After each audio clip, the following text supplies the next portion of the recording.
So thank you everyone so much for joining Coffee Conversations with Trace Indy. I'm so excited. So our next guest is awesome. And a lot of you know her already. So this is Sarah Lacey. Sarah, thanks for joining. Thanks for having me. Thanks for So having me. I'm so excited. I'm so excited. So Sarah is head of partner and engagement with Adobe, which is big girl pants anyway. It's amazing. But she is the founder of Linking Indy Women, which is how most of us know Sarah. And Linking Indy Women's been around 10, 11. How many years? It has been around 11 years, going on 12. It'll be 12. Yeah. Oh, that's And, so and exciting. And some of you know, we have had a conversation with Allie Brettnacher. We had a conversation with her a few months back. And she was a co-host with Sarah for a while before she started her own business. And so Sarah is trucking. I've been to one this year. So excited. Sarah, what is it you say you do, like with Linking Indie Women, with Adobe? What do you do? yeah. So I bring together women in our community around an inspiring woman to share her story. So we've been doing it for 11 plus years. And I feel like I bring a community together that's incredibly authentic, that shows up, just as they are. We run the spectrum of women in their careers, starting out in their careers, women that are retired, looking for that next thing, women that are, wanting to jump off and become entrepreneurs. So I bring all sorts of multifaceted women together in our community for Linking Women. It's very, very, very inspiring for me. It's grown Yeah. me as a person, as a professional. And then for Adobe, I lead our now partner experience team and engagement team, and so really we help partners from the beginning of their journey with us at Adobe all the way to more mature partners and what that experience means to them. So just yeah, experiences have been a part of my life for Yeah. for a long time, and so it's kind of marrying the two together. So I love it. And I also am part of a women's leadership group at Adobe, and women have always been a huge part of my career, helping me and mentoring me. So yeah, we're still going strong with Linking Indy Women, Yeah. and I look forward to continuing it. Yeah. Yeah, Sarah, you hit all of my love languages. Women supporting women, championing. I love it so much. And for those of you who haven't been to Linking Indie Women, one, sign up to get the newsletter or follow them on social. What I love about it, one, is I get to be inspired. Sometimes I cry, it happens.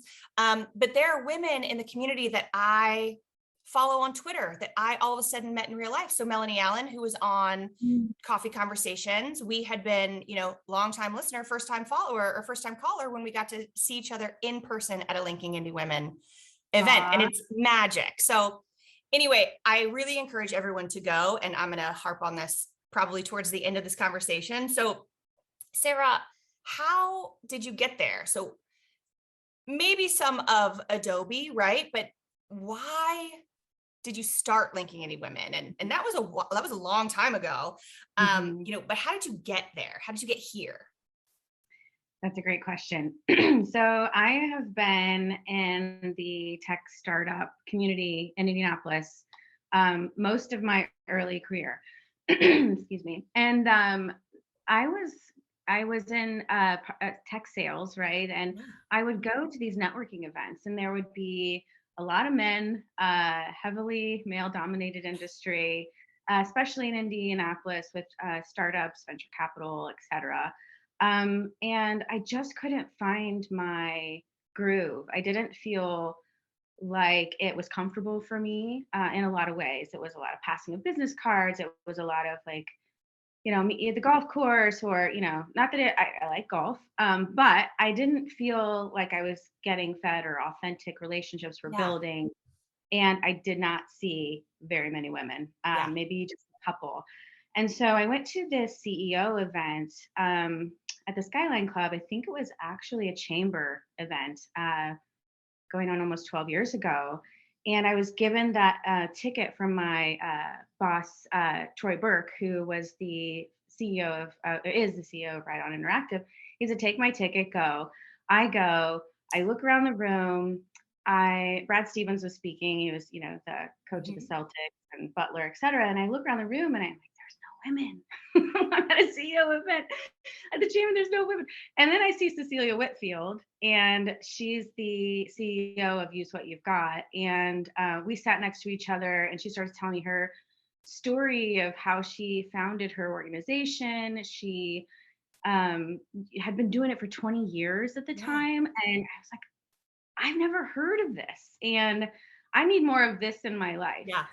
So I said, I need to do this. We need to have a platform for women to come to hear other women's inspiring stories so we can get more women to feel empowered that they can go out there, become CEOs, become whatever they want, right? And back then, there were no women groups really. There were maybe a couple, um, but not really, to be honest. Yeah. Lean In wasn't a thing. TED Talk was just starting out. It was like, how do I get to feel like I can do that too Yeah. in an environment where there's nobody that looks like me, and then, Cecilia is African American. So for women of color, it's even more so, right? So I really, my focus this year and moving forward is to make sure we have diversity at Linking Indy Women. Yeah. And it's just extremely passionate for me. I love that so much. And I could be wrong, but was Cecilia your first speaker? Mhm. Yeah. Yeah, yeah. We had 14 people come, and I thought, oh my gosh, there's people here. I couldn't believe that and then I got up in front of people to speak, and I was in tech sales. I loved sales. I love the process of sales. I love the relationship building of sales, and figuring out business problems. But I wasn't necessarily a lover of public speaking, and actually I hated it. And I failed speech class in college because I started to give my speech and I started to cry because I was so nervous. And so I left and never came back. Um, and yeah, I pushed myself out of my comfort zone and said, I can do this for the greater good. I can do Yeah. it is easier to do it when you're doing it for someone else. Unfortunately for women, that's how we work Yeah. sometimes. But it's grown me. And now I have no problem, if you mess up, you mess up, there Yeah. are no mistakes, only learning. So it's been a journey for me personally, for sure. Oh, it's Yeah. awesome. I love learning the why for projects. And I didn't know all of that. And I get so excited. Okay. So, with the pandemic that we're still in, and I want to be honest about that we're still in it, and Mhm, you run an event that mhm, women connect in person together. How have you struggled with that? And where are you mhm. finding some of that joy, some of that delight on the end? Yes, thanks for asking that. So we with the pandemic, we Allie was still really involved with Linking Indy Women at the time, and we were struggling to figure out what's the balance. Do we do virtual? Do we go and just take a break? And so we decided we're going to try virtual, even though it was kind of out of our comfort zone. And so we decided to do that. And we brought women together, via Zoom, et cetera. And our numbers were phenomenal. They were through the roof. Yeah. And with the pandemic, as we've all probably felt as women, we've been predominantly the ones that have had to figure out the balancing act of work and kids and just stress. So coming together, even virtually, was super important. We got together in these little groups of 6 to 8. Women were, helping each other and figuring out. Some of them were in transitions of jobs. COVID was very hard on women in the workforce, um, and still continues to be as we see those numbers. But then as we started to come out of, at least the acuteness of COVID, it was like this light at the end of the tunnel to say, okay, now I can figure out, do I come back together in person or not? What do we do? And so we did. I decided to come back together, and really, there's a study out of Brigham Young that talks about the number one predictor of a long life is really those social connections. And it doesn't have to be, it's not even really your family connections. It's the Right. person you talk to at Starbucks, or the person you see, wave to, or whatever. It's those little tiny micro meetings that you have. And that's kind of what Linking Indie Women can be for some women. It's like Yeah. you get out of your home, or office or whatever, and you're around like-minded people, and you get to kind of socialize, and whatever comes of that comes of that. But those types of social interactions are super important to our health. And so um, I was adamant that, we needed to get back together. Now I have capped the numbers so that we don't have, hundreds of Right. women.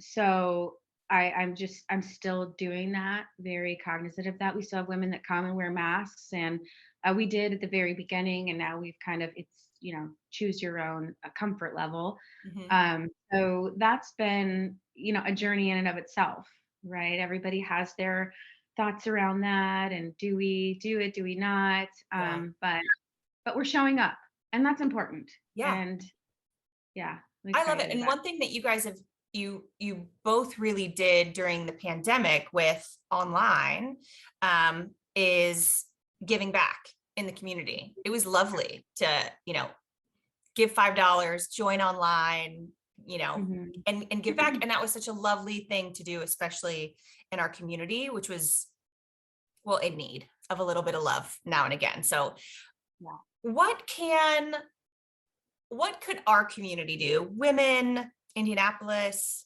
um, what can the community do to show up for you, for Linking Indie Women? What can we do?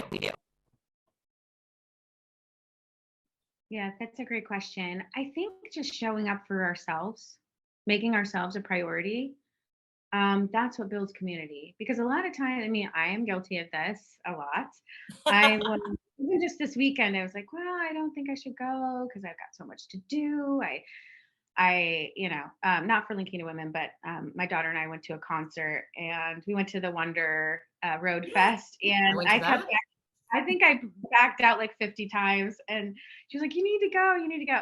It's one of those things Yeah. where, you know, to help the community is to really help yourself, because you can't be a part of and be a contributor the Yeah. way that, you've been gifted to do so if you don't take care of yourself, right? So that's my number one thing. And the second thing is, there's a lot of variety and a lot of ways women can get involved now, which is amazing. And so what if mornings don't fit for you, there's look for other, women community events that you can join, that maybe are in the evening, or that Yeah. better suit you. But definitely get out there, because it's important, and women need you. Yeah. So Oh, I love that. That's good advice, y'all, especially as I am debating buying a ticket to a women's event just this morning. So I love that. I'm just gonna do it. Just gonna do it. Um, yeah. okay, big question. Um, and it's always the one that makes people pause. And it's kind of the reason, my why for Trace, because so many of those Mhm. male networking and speaking events, right? We get to hear what they, not they as a negative, just they as an Yeah. other, Yeah. have for their legacy. And I think that there are so many women, you included, in our community that are leaving such a legacy for the rest of us and for our community. And so, Sarah Lacey, how are you going to leave your trace? I So that's a great question, because I think it's evolved, right? I think Yeah, that Indie Women was out of a need of, we need more women in our community to come out and share their stories. And I feel like it's starting to really, across the board, with multiple initiatives around the world, women are being, seen as leaders more so than ever, I think, in history. We are starting to get our seat at the table. So I'd like to think I had a tiny piece of that. But my legacy, I really think that as it's evolved, I think that we need to come together and help men become allies, yeah, because we can't do it alone. Troy Burke was an amazing ally to me starting out early on. And I think there are more and more Yeah. ways that men, we just need to help them help us. Right. So that's kind of the next evolution of my career and linking into women for me. It's awesome. Sarah, thank you so much for joining and sharing your story with all of us and those listening um, in their car, at home, or watching. I'm grateful for your time, and I'm grateful for the work that you do in our community, especially with Linking Indy Women for the past 12 years. Thank you so much. I thank you for having me. Thank you for having me. It's been fun.